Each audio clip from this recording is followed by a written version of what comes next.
नमस्कार साथियों, गौरव ज्ञान धारा में आपका स्वागत है। आज आप लोगों को पता है क्या है? आज है अपने जीजीडी पर पशु परिचर और सीईटी वाले बैच की निशुल्क 100वीं क्लास। ये देखो यहाँ पे लगा रखा है अपन ने। ये है भैया अपनी 100वीं क्लास इस बैच की। और बैच कहाँ चला है? पूरी तरीके से YouTube पर चला है। ठीक है, जो कि अपनी क्लासेस कहाँ आती है? YouTube पर ही आती है सारी की सारी। सबसे पहले जीजीडी पर अपन ने क्लासेस दी थी सेकंड ग्रेड की, मतलब कंप्लीट बैच यदि बात करें। उसके बाद में दी रीट की, रीट एसएसटी वगैरह सब कुछ करवाया था। उसके बाद स्कूल व्याख्याता की, जो स्कूल व्याख्याता की इसी के बाद में कंटिन्यू होगी साथ में ज्योग्राफी की क्लासेस के साथ। और उसके बाद पशु परिचर की कंटिन्यू बैच चले हैं और कंटिन्यू निःशुल्क क्लासेस चली है। और ऐसा नहीं कि एक दो क्लास डेमो देकर आप लोगों को कहे कि अब भैया आ जाओ भैया हमारे कोर्स खरीद लो, ये हो जाए, वो नहीं है। यदि किसी को पढ़ना है और तबीयत से पढ़ना है तो जीजीडी है तो मुमकिन है, आप सभी को पता है। और ऐसा है कि जब YouTube पर हर एक क्लास देनी है तो हर एक क्लास में मेहनत हमें करनी पड़ती है। कारण क्या है कि भाई देखो, YouTube पे कोई भी पेड क्लास भी यदि किसी को पेड कोर्स देना और YouTube पे एक दो देनी है तो डेमो के लिए क्या किया जाती है? पूरी मेहनत की जाती है। अब यहाँ पे तो हर क्लास डेमो बनी हुई है। तो ये 100वीं क्लास है, आनंद लीजिए। जब पढ़ाई आप लोगों के लिए आसान हो गई है तो वास्तव में उसका आनंद आपको लेना चाहिए। और चूंकि आज अपन जो पढ़ने जा रहे हैं ना वो बहुत इंपॉर्टेंट टॉपिक है। आज क्या पढ़ने जा रहे हैं? महिलाओं के वस्त्र पढ़ने जा रहे हैं। कल की 99 नंबर जो क्लास थी उसमें अपन ने पुरुषों के वस्त्र पढ़े, पगड़ियां वगैरह सब पढ़ी। और जहां तक आप लोग देख लेना कि एक भी सवाल बाहर जाने लायक कंडीशन नहीं है। आज की इस क्लास को भी ध्यान से यदि आप पढ़ लोगे ना तो महिलाओं के वस्त्रों से भी क्लास बाहर जाने वाली नहीं है। नेक्स्ट क्लास आभूषण से रिलेटेड आएगी। और अब एक दो चैप्टर ही बचे हैं, एक दो चैप्टर अपने कंप्लीट हो जाएंगे, उसके बाद में अपन ज्योग्राफी की तरफ बढ़ेंगे। ठीक है, देख लेता हूं मैं कि कौन कौन से चैप्टर है नहीं है, फिर उसके बाद में अपन को ज्योग्राफी लेनी ही है, राजस्थान की ज्योग्राफी। तो ये अपनी 100वीं क्लास है, तो साझा करना चाहो तो कर सकते हो, बाकी नियमित रहो, ये काफी है। ठीक है, करें शुरू? चलिए शुरू करते हैं। सबसे पहले देखो, यदि वस्त्र और आभूषण की बात करें तो क्लास तो चलो एक बात है, ठीक है, बुक में भी चलो एक बात है, ठीक है, लेकिन इसके सवाल आप लोगों को सही करने हैं तो आप लोगों को प्रैक्टिकल होना पड़ेगा। आप लोगों को व्यवहारिक ज्ञान होना चाहिए। व्यवहारिक ज्ञान से क्या मतलब है कि अपनी माताएं बहनें कैसे वस्त्र पहनती है। जैसे कि मेरी बात करूं, राजपूती पोशाकें चलती है हमारे, ठीक है, कल्चर के अंदर। तो क्या होता है राजपूती पोशाक के अंदर? क्या होता है? कुर्ती, कांचली, गागरी, ओढ़नी, ये चीजें होती है। अब यही चीजें जो है अपनी माताएं बहनें और भी अलग अलग समाज में अलग अलग तरह के वस्त्र धारण करती है और वही वस्त्र पूछे जाते हैं। हाँ, कुछ जो है आदिवासी समाज से संबंधित पूछ लेते हैं, कुछ शब्द ऐसे आ जाते हैं जैसे कि कटकी क्या है, पवरी क्या है, इस तरीके से। कुछ जो है जैसे चोल निचोल, ये सब शब्द अलग अलग आ जाते हैं, तो वो अपने को समझनी है चीजें। वही चीज जो है क्लास के माध्यम से अपने को समझनी है और उसके अकॉर्डिंग सवाल करने हैं। बस ज्यादा जो मतलब हुआ बनता है ना, पढ़ाई को देखो जितना इजी वे में आप करोगे उतना बढ़िया तरीके से आप लोगों के टेंशन फ्री रहोगे और बढ़िया तरीके से सवाल भी करके आओगे। जितना आप प्रेशर लेके अरे यार आभूषण वस्त्र याद नहीं होते ये वो, तो फिर वो उसके वास्तव में याद उसको होंगे ही नहीं। तो आपको बिल्कुल रिलैक्स हो जाना है और बिल्कुल धैर्य के साथ में कि हाँ ये क्या है, ये तो बिल्कुल आसान है, हम तो कर लेंगे आराम से और कर लोगे। चलो शुरू करते हैं। देखो, कांचली और कुर्ती, सब पहला यही चीजें है, ठीक है, कुर्ती और कांचली। ठीक, अब महिलाओं के सीने को ढकने का जो वस्त्र होता है वो कांचली, और उसके ऊपर आ जाती है, यानी कि पेट को ढकने का जो वस्त्र हो जाता है कांचली के ऊपर पहने जाती है कुर्ती। ठीक है, जब यहाँ पे ये जो है इस बहन का फोटो आप देख रहे हो तो ये मतलब कुर्ती और कांचली साथ में ही पहनी जाती है, यानी दो अलग अलग वस्त्र है कुर्ती और कांचली। ठीक है, लेकिन कांचली जो है पेट को भी ढकती है, इसलिए नहीं, कुर्ती जो है पेट को भी ढकती है। ठीक है, अब कोई कहते हैं कि सर कुर्ती पायजामा वो आता है, वो अलग होता है, वो कुर्ता पायजामा अलग होता है, इसीलिए अगला जो है कुर्ता ही लिखा हुआ है यहाँ। ठीक है, तो ये कांचली और कुर्ती ये ध्यान में रखना है। ये राजपूती पोशाकों में भी होती है शामिल और भी अन्य पोशाकों में भी शामिल होती है, ये वस्त्र शामिल होते हैं। और हमने मतलब जहां तक ध्यान दिया है, एक और चीज होती है पता है, उसको कहते हैं जंपर। यानी कि ये कुर्ती और कांचली तो क्या होता है, अलग अलग वस्त्र है, इन दोनों को शामिल एक वस्त्र बनाया जाए उसको कहा जाता है जंपर। ठीक है, ये भी ध्यान रखना, ये अलग चीज आपको पढ़ने को मिली है। फिर आता है कुर्ता। तो महिलाओं द्वारा ऊपरी हिस्से पर पहने जाने वाला, यानी कि ये सलवार सूट के साथ में भी आएगा, कुर्ता पायजामा पहनते हैं उसके साथ में भी आएगा, वो भी कुर्ता ही होता है, कई समाज में इसे कुर्ती कह दिया जाता है। और ज्यादातर इसे जो है कुर्ता पायजामा पंजाबी ड्रेस मानी जाती है। कैसी मानी जाती है? सभी पहनते हैं वैसे, लेकिन ये पंजाबी ड्रेस मानी जाती है कुर्ता पायजामा। ठीक है, चल फिर इसके अलावा जो यूनिक शब्द है ना, वहां पे ज्यादा ध्यान देना है। चलो, ये कुर्ता है, कांचली है, कुर्ती है, ये तो क्या आपने आम बोलचाल की भाषा में और अपने अपनी माताओं बहनों के वस्त्र देखे भी हैं। ठीक है, तो वहां पे अपने को कंफ्यूजन होता नहीं है। अपने को कंफ्यूजन कहां होगा, वहां पे ज्यादा ध्यान देना है। जैसे कि आया कापड़ी, आया ना एक शब्द अभी जस्ट आया कापड़ी, तो देखो कापड़ी क्या है? कपड़े के दो टुकड़ों को बीच में से जोड़कर बनाई गई चोली जो होती है वो कापड़ी है, यानी कि है क्या? चोली है। अब इसको कापड़ी इसलिए कहा जाता है कि दो टुकड़ों को जोड़कर बनाई जाती है, इसलिए कापड़ी कह दिया जाता है। आगे बात समझ, तो यहीं पे ध्यान देने वाली चीज है। आओ आगे, तिलका। अब जैसे ये भी नया शब्द है, अब ये डायरेक्ट आ जाए तो बहुत कम स्टूडेंट जो है बिना पढ़े हुए सही कर पाए कि तिलका क्या है।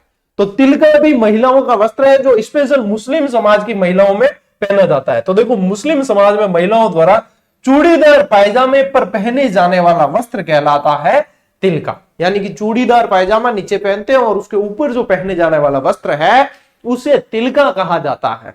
एक है ना, यही यहाँ पे मुस्लिम समाज के अंदर ही एक और पायजामे में भी मतलब बड़े घेर वाला जो पायजामा होता है उसको कहा जाता है सरारा। ये भी ध्यान रखना, सरारा सरारा। ठीक है, तो ये भी ध्यान रखने वाली चीज है। आओ आगे, सलवार। अब देखो, सलवार और कुर्ता पायजामा ये सब जो है, पायजामा सलवार ये सब लगभग सिमिलर चलते हैं, चूड़ीदार वगैरह सारे सारे। कमर से लेकर पांव तक पहने जाने वाला वस्त्र सलवार होता है, और ये आ गया सरारा। अच्छा, यहाँ पे आ गया है। ठीक है, सलवार के जैसा ही वस्त्र जो शरीर के निचले हिस्से में पहना जाता है, और ये सरारा की खासियत होती है कि मतलब ये जो है एक तरीके से घाघरी जैसा दिखता है, घघरी जैसा दिखता है, घाघरे जैसा ही दिखता है, लेकिन होता कैसा है? पजामे जैसा। तो ये मतलब उन दोनों का आप कह सकते हो मिक्सचर है, सरारा कहा जाता है इसे। ठीक है, चलिए ये यहां पे फोटो दे भी रखा है, ये रहा सरारे का फोटो। ठीक है, ये क्या है? ये सरारा है। ठीक है, ये जो इस युवती ने पहन रखा है, ये जो इस महिला ने, युवती कहे तो ठीक है, नहीं महिला कहता करी, मतलब कई जने यूं हुजिया करे था, ध्यान है किन कहता के, कई जना कह दिया करे भोले भाव में कि आंटी जी पता बताना, तो आंटी जी क्या रिया बढ़ जाए, मेरे को आंटी कैसे कहा है? तेरी तो आंटी कैसे कहा रहे? ऐसे कैसे कि भाई ने कहते अंकल वो कहाँ है घर, तो क्या अंकल कैसे कहा? तो वो वाली चीजें हो जाती है, क्या है किसी के आत्मसम्मान को ठेस पहुंच जाती है। इसलिए अपने क्या है, कई बार क्या होता है मेरी क्लास में, मतलब कोई फोटो ऐसा आ जाता है जो किसी न किसी के रिश्तेदार निकल जाते हैं। जैसे कि कल की क्लास में हुआ, कल की क्लास में सफेद पगड़ी वाले एक बाबूजी का फोटो लिया था अपन ने, विष्णु समाज के। एक बच्चे का कमेंट आया, सर ये मेरा नाना जी का फोटो है। अरे मैंने तो गूगल से लिया, आपके नाना जी को प्रणाम है वैसे, चलो अच्छी बात है आपके नाना जी का फोटो आया, लेकिन मेरे लिए अच्छी बात है कि मैं जिसका फोटो लिया उनके भी दोते पोते कोई ना कोई तो मतलब अपने जिजड़ी से पढ़ रहा है, तो मेरे लिए अच्छी बात ही है। तो यहाँ पे यूं है कि रिया बढ़ जाया करे, इस वास्ते ध्यान रखनी पड़े, भावनाओं का सम्मान करना बहुत जरूरी है। चलिए लीजिए स्क्रीनशॉट और फिर बढ़ते हैं अपन आगे।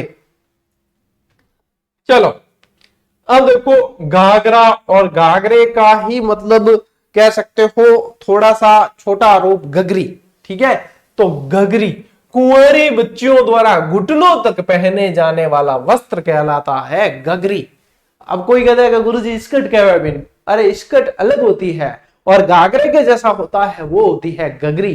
ठीक है, समझ में आ गई बात? चलिए, घाघरा कमर से एड़ी तक पहने जाने वाला वस्त्र। ये तो देखो अपने परिवार में भी महिला सदस्य होती है, तो अपने माताएं बहनें सबको देखते हैं अपन, ज्यादातर जो है राजस्थानी कल्चर में घाघरा और घघरी और ये कॉमन है महिलाओं के वस्त्रों में। ठीक है, इसलिए ध्यान रखना है। फिर देखो ये नया शब्द है धाबला, तो इसको ध्यान रखना है।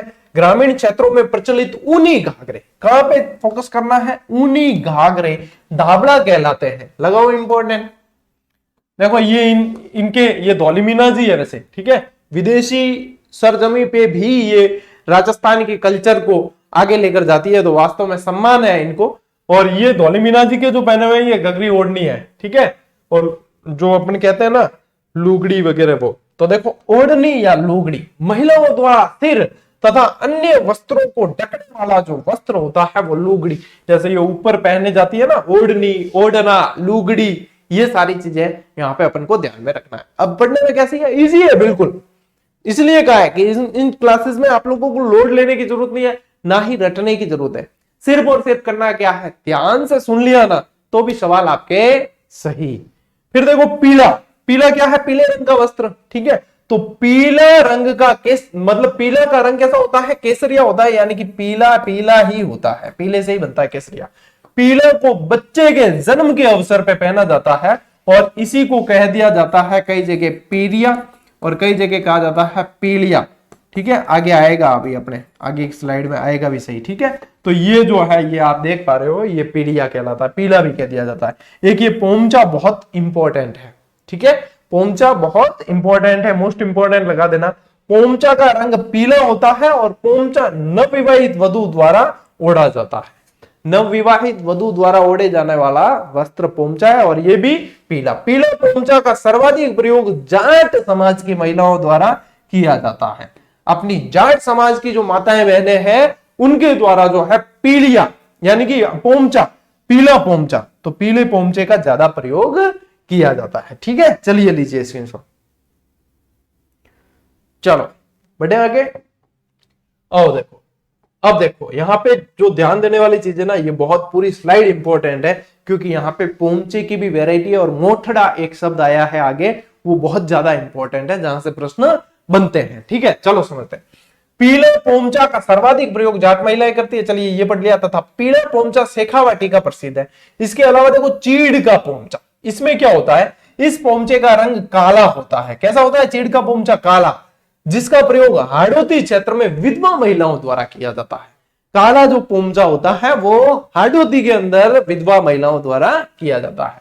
और आपको पता, हाड़ौती के अंदर ही एक क्षेत्र है जिसे काली हांडी कहा जाता है। काले से ही याद आया, वो कौन सा क्षेत्र है, बारा है। किस लिए कहा जाता है, सहरिया जनजाति के बाहुल्य के कारण। तो चलो मेरे को याद आया तो यहाँ पे आपको भी रिमाइंड करवा देता हूं। फिर आओ लहरिया।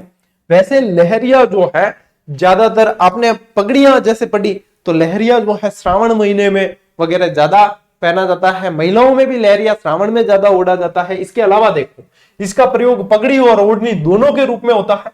मांगलिक अवसर पर पंचरंगा, पंचरंगा यानी कि 5 रंग होते हैं, पचरंगी लहरिया, ठीक है, यहाँ पे भी दे रखा है। और मैंने पगड़ी में भी आपको चित्र बताया था, पचरंगी।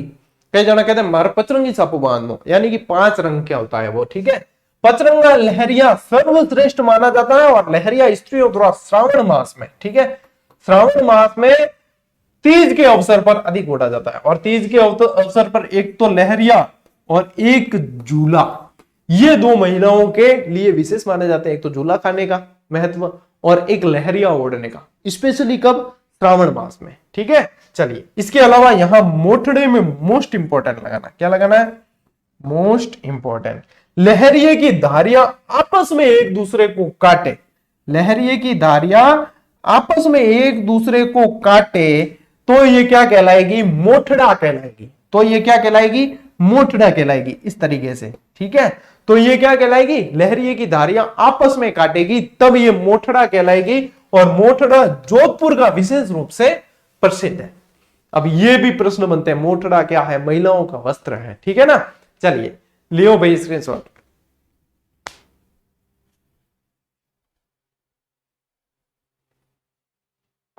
कुछ चीजें जो है ना, आप लोगों को प्रैक्टिकली जितना आप पढ़ोगे उतना जल्दी से समझ में आएगी ये चीजें है ही ऐसी।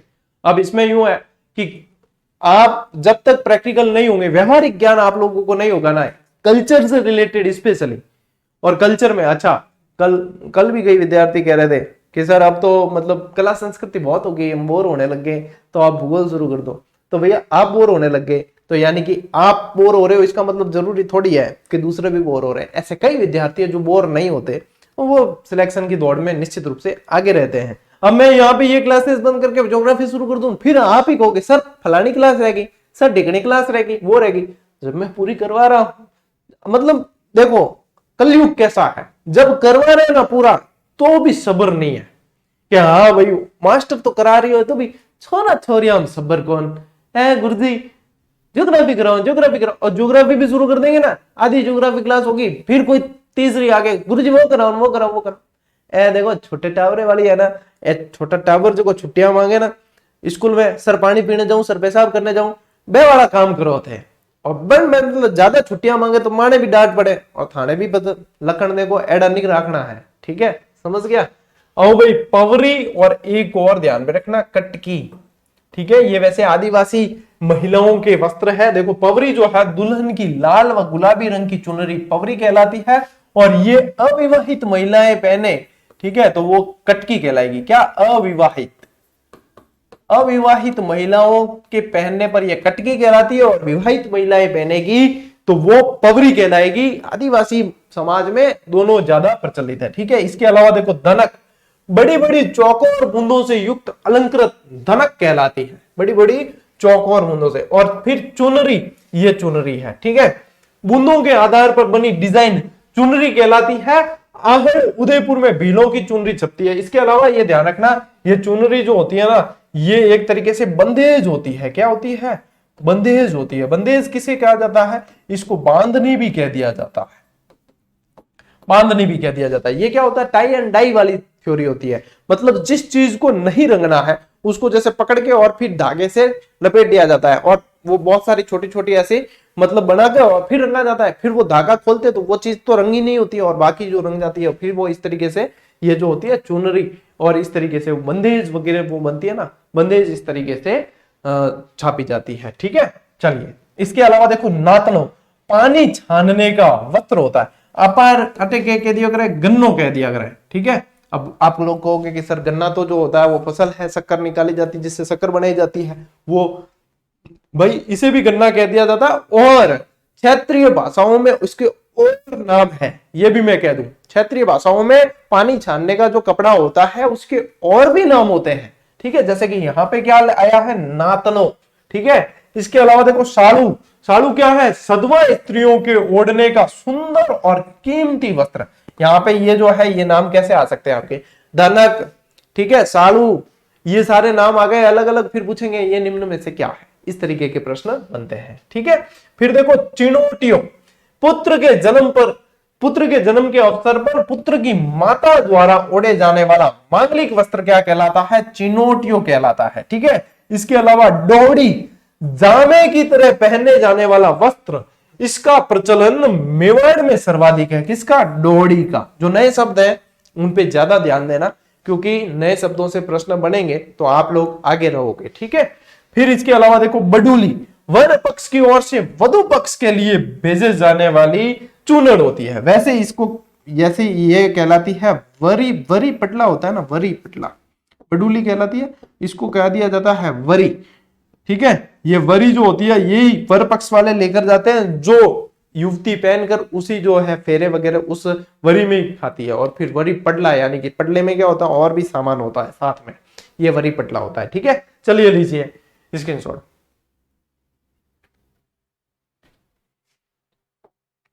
देखो ये महिलाओं के वस्त्र थे। अब इसमें ही स्पेशल आदिवासी महिलाओं के वस्त्र है। आदिवासी महिलाओं के वस्त्र पढ़ लेते हैं, फिर आदिवासी पुरुषों के भी पढ़ लेते हैं। कल जो पढ़ा था उसमें आदिवासी पुरुषों के अपने नहीं आए थे, तो अब आदिवासी महिलाओं के स्पेशल पढ़ लेते हैं। महिलाओं के कॉमन वस्त्र पढ़ने पढ़ लिए, ठीक है। देखो तारा भात की ओढ़नी, ये ओढ़नी आदिवासियों में भी मीणों की ज्यादा प्रसिद्ध है, ठीक है। मीणों की स्त्रियों में सर्वाधिक प्रचलित है, जिसे कहा जाता है तारा भात की ओढ़नी, ठीक है। क्या कहा जाता है? तारा भात की ओढ़नी। इसके अलावा कटकी, आदिवासियों में कुंवारी कन्याओं द्वारा ओढ़ने जाने वाली, अभी मैंने आपको बताया ही है, ठीक है। इसके अलावा रेनसाई, आदिवासियों में ही काली जमीन पर लाल व भूरे रंग की बूटियों वाली ओढ़नी क्या कहलाती है? रेनसाई कहलाती है। क्या कहलाती है? रेनसाई। फिर देखो लहर भात की ओढ़नी, तो आदिवासियों के अंदर ही ज्वार भात जैसे पल्लू वाली ओढ़नी होती है, वो लहर भात की ओढ़नी कहलाती है। मतलब ये सारे के सारे जितने आएंगे ना, ज्यादातर तारा भात की ओढ़नी, लहर भात की ओढ़नी, ठीक है, मेंढ की भात की ओढ़नी, अलग अलग नाम आते हैं। ये सारे आदिवासी महिलाओं में पहने जाने वाले वस्त्र हैं। फड़का, कथोड़ी स्पेशल, क्योंकि ये कैसी होती है? ये मराठी टोन लिए होती है। कैसी? मराठी। किस लिए? क्योंकि कथोड़ी जनजाति जो है वो महाराष्ट्र से यहां लाकर बसाई गई है। तो कथोड़ी जनजाति में मराठी अंदाज में पहने जाने वाली साड़ी ये कहलाती है आपके फड़का या फटका भी कहते हैं। ठीक है, ये कैसी होती है, धोती की तरह पहने जाती है। ये देखो मराठी अंदाज में पहने जाने वाली साड़ी ये ऐसी है। ये कैसे पहने जाती है, धोती की तरह पहने जाती है। ये कौन सी है, कथोड़ी, कथोड़ी जनजाति द्वारा। ठीक है, चलो भाई लो स्क्रीनशॉट लो।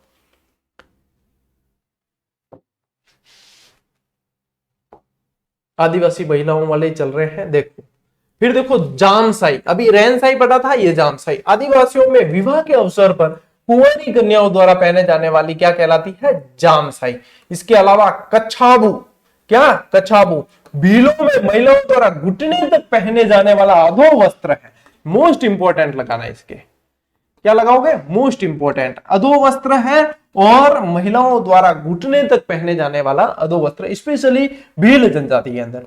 फिर ये पीरिया, भीलों में शादी के वक्त पहने जाने वाला पीले रंग का वस्त्र। अब ये इसके अलावा पीले रंग का लहंगा, ठीक है, ये तो इसके अलावा पीले रंग का जो ओढ़ना होता है वो भी पीरिया कहलाता है। जो मैंने आपको पीछे बताया ना, वो भी पीरिया कहलाता है, जो पुत्र के जन्म पे भी ज्यादा पहना जाता है।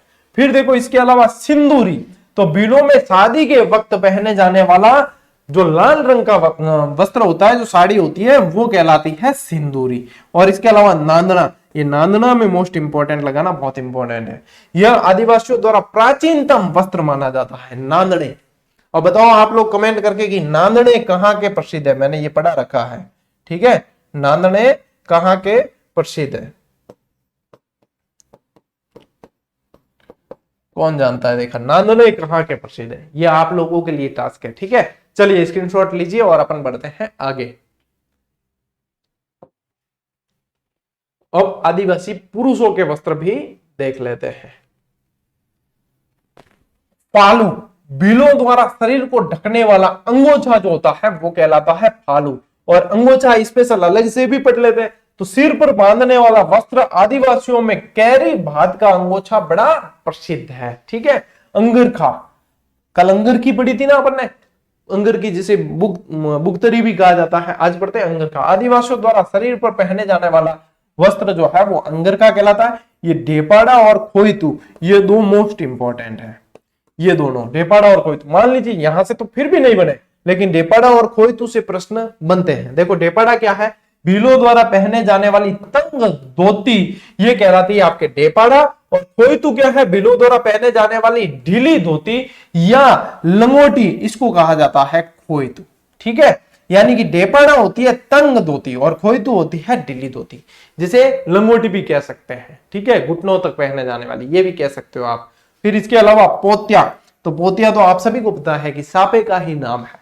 धोतिया और पोतिया दो चीज ध्यान में रखना है कि धोतियो और पोतियो, धोतियो जो धोती और पोतियो जो सापा, ठीक है, वो कहा जाता है। तो ये जो सिर का सापा होता है, इसे कई जगह खपटा भी कह दिया जाता है, कई जगह फेंटा भी कह दिया जाता है। इसके बहुत सारे नाम है, कई जगह पगड़ी, पाग, ठीक है, अलग अलग नाम चलते हैं। तो ये पोतिया ध्यान में रखना है आप लोगों को। ठीक है, चलिए यहाँ पे भी इंपॉर्टेंट लगा देना। वैसे डेपाड़ा और खोइतू ये दो इंपॉर्टेंट है इस स्लाइड में सबसे ज्यादा।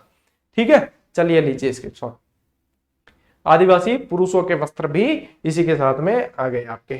ठीक है, चलिए अब देखो दो प्रश्न मैंने शामिल किए हैं इसमें, और उसके साथ में मैंने ये अपनी आरबीएसई वाली किताब है ना 6th 10th, उसी का पेज है। तो ये आप लोगों के लिए मतलब प्रश्न कैसा बने, क्योंकि वस्त्र कैसे है, वस्त्र आभूषण में समझ में नहीं आता, आभूषण में तो फिर भी आ जाए, वस्त्रों में समझ नहीं आता कि प्रश्न कैसा बने। और ये प्रश्न बहुत इंपॉर्टेंट है और कई जगह बना है, इसलिए इसको शामिल किया। देखो ऐसे प्रश्न बनते हैं, निचोल, चोल, पट, दुकुल, अंशुक, वसन, चीर, पटोरी, चोरसो, ओढ़नी, चुंदड़ी, धोरावाड़ी आदि किसके प्रकार है। और ये सब किसमें, आरबीएसई की पुस्तक में ये सारे नाम ऐसे के ऐसे लाइन वाइज दे रखे। ठीक है, तो ये किसके प्रकार है ये बताना है। ये किसके प्रकार है, ये साड़ी के प्रकार है। ये किसके हैं, साड़ी के। फिर देखो ये सारे के सारे आदि किसके हैं, साड़ियों के प्रकार है। किसके हैं, साड़ियों के। चुंदड़ी और लहरिये का राजस्थान में विशेष स्थान है। इसके अलावा ये देखो मोस्ट इंपोर्टेंट जो साड़ियों वाली चीजें पढ़नी है वो भी देखो, सूंठ की साड़ियां कहां की प्रसिद्ध है, सवाई माधोपुर। ठीक है, सूंठ सवाई माधोपुर, ऐसे याद रह जाएगा। इजी तरीका है, इजी पैटर्न है। ठीक है, जैनब की साड़ियां कहां की प्रसिद्ध है, कंसुआ गांव कहाँ है? कोटा। कंसुआ शिव मंदिर भी है यहाँ, पता है ना, गुप्तकालीन मंदिर है। एक चार चौमा गुप्तकालीन मंदिर के बारे में भी बहुत पूछा जाता है। ये गुप्तकालीन मंदिर मैंने पढ़ाया ना आप लोगों को, मोस्ट इंपॉर्टेंट है, ये ध्यान में रखना, ठीक है। फिर देखो मसूरिया साड़ी और यहाँ कोटा डोरिया, ये कहाँ की है? कैथून कोटा की। और इसे तो कोटा डोरिया को तो जीआई टैग भी मिल चुका है।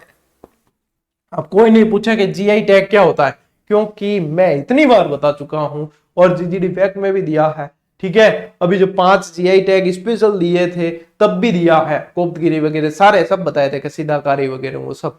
तो इसे कोटा डोरिया को भी जीआई टैग प्राप्त हो चुका है। और डोरिया की साड़ी पूछे तो कोटा चले जाना सीधे के सीधे, बहुत इंपॉर्टेंट सवाल है, ठीक है। चलिए लीजिए स्क्रीनशॉट। देखो एक और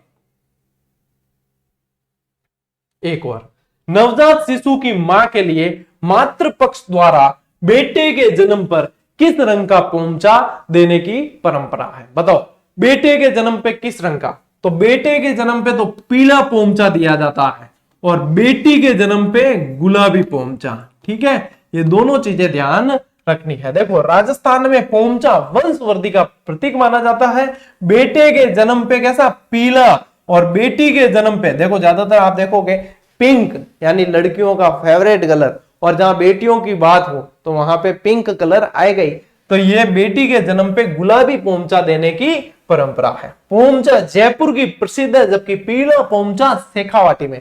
और ज्यादातर जाट समाज की महिलाओं में ज्यादा पहना जाता है पोंचा, ठीक है। और पोंचा का अर्थ क्या होता है? कमल फूल के अभिप्राय युक्त ओढ़नी। ये प्रश्न भी एक बार बना है, इसीलिए इसको क्लास में शामिल किया गया है। बताओ और इससे बढ़िया क्या क्लास होगी? जो वस्त्र आभूषण मतलब वस्त्रों वाली क्लास है ना, वो उसमें तो ये समझ ही नहीं आता है कि आखिर में इसमें पढ़ना क्या है और पढ़ाना क्या है। तो ये इसी तरीके से पढ़ना है, ठीक है। और नहीं तो सवाल आप जो है पीवाईक्यूज देख लेना कि पिछले सालों में कैसे सवाल बने हैं, तो एक भी सवाल बाहर जाने वाला नहीं है। कटकी, पवरी, पोंचा, मोठड़ा, ये सारी इंपॉर्टेंट चीजें। और फिर रहेगी आपके कोटा डोरिया की साड़ियां, ये इंपॉर्टेंट है। जहां जहां इंपॉर्टेंट है वो सारी चीजें मैंने आप लोगों को बता दी है। लीजिए स्क्रीनशॉट। चलिए इसी के साथ में भैया ये क्लास भी आप लोगों के पूरी हुई। और भी देखना आप लोगों को प्रश्न कैसे बनते हैं, तो इनमें प्रैक्टिस सेट में, इन टॉपिक वाइज टेस्ट सीरीज में सब कुछ दे रखा है। और बढ़िया तरह की शानदार व्याख्या भी दे रखी है इनके अंदर। तो इनमें से प्रैक्टिस करो ताकि किसी को कोई पूछना और करना कि प्रश्न कैसे बनते हैं, यहां से पता चल ही जाएगा आप लोगों को, ठीक है। चलिए भाई आज की क्लास में साथियों इतना ही। और आज की ये 100वीं क्लास थी, आप सभी को भी बधाई। और ये जो क्रम है ना अपना, जो अनवरत तरीके से चल रहा है, जो नियमितता है, देखो हमारी नियमितता तो बनी हुई है, चाहे कैसी परिस्थितियां हो, कई तरह की परिस्थितियां आती है सामने, कैसी भी हो, हम नियमितता बनाकर रखने की पूरी कोशिश करते हैं और बना के रखी भी है। तो आप लोगों को भी परिस्थितियां कैसे भी आए नियमितता रखनी पड़ेगी यदि सफलता प्राप्त करनी है। क्या हाँ कोई कौन मैं तो बाद में करता, तो कोई नहीं, रेस तो है, रेस में कैंडिडेट बहुत ज्यादा है, ठीक है। और आप लोग उन ज्यादा कैंडिडेट में आगे निकलना चाहते हो तो निश्चित रूप से आपको नियमितता रखनी पड़ेगी। यही संदेश आप लोगों के काम आएगा। और इसी संदेश के साथ आज की इस क्लास को पूरा करते हैं। मिलते हैं साथियों अगली क्लास में, अगले वीडियो में। तब तक के लिए राम राम, जय हिंद।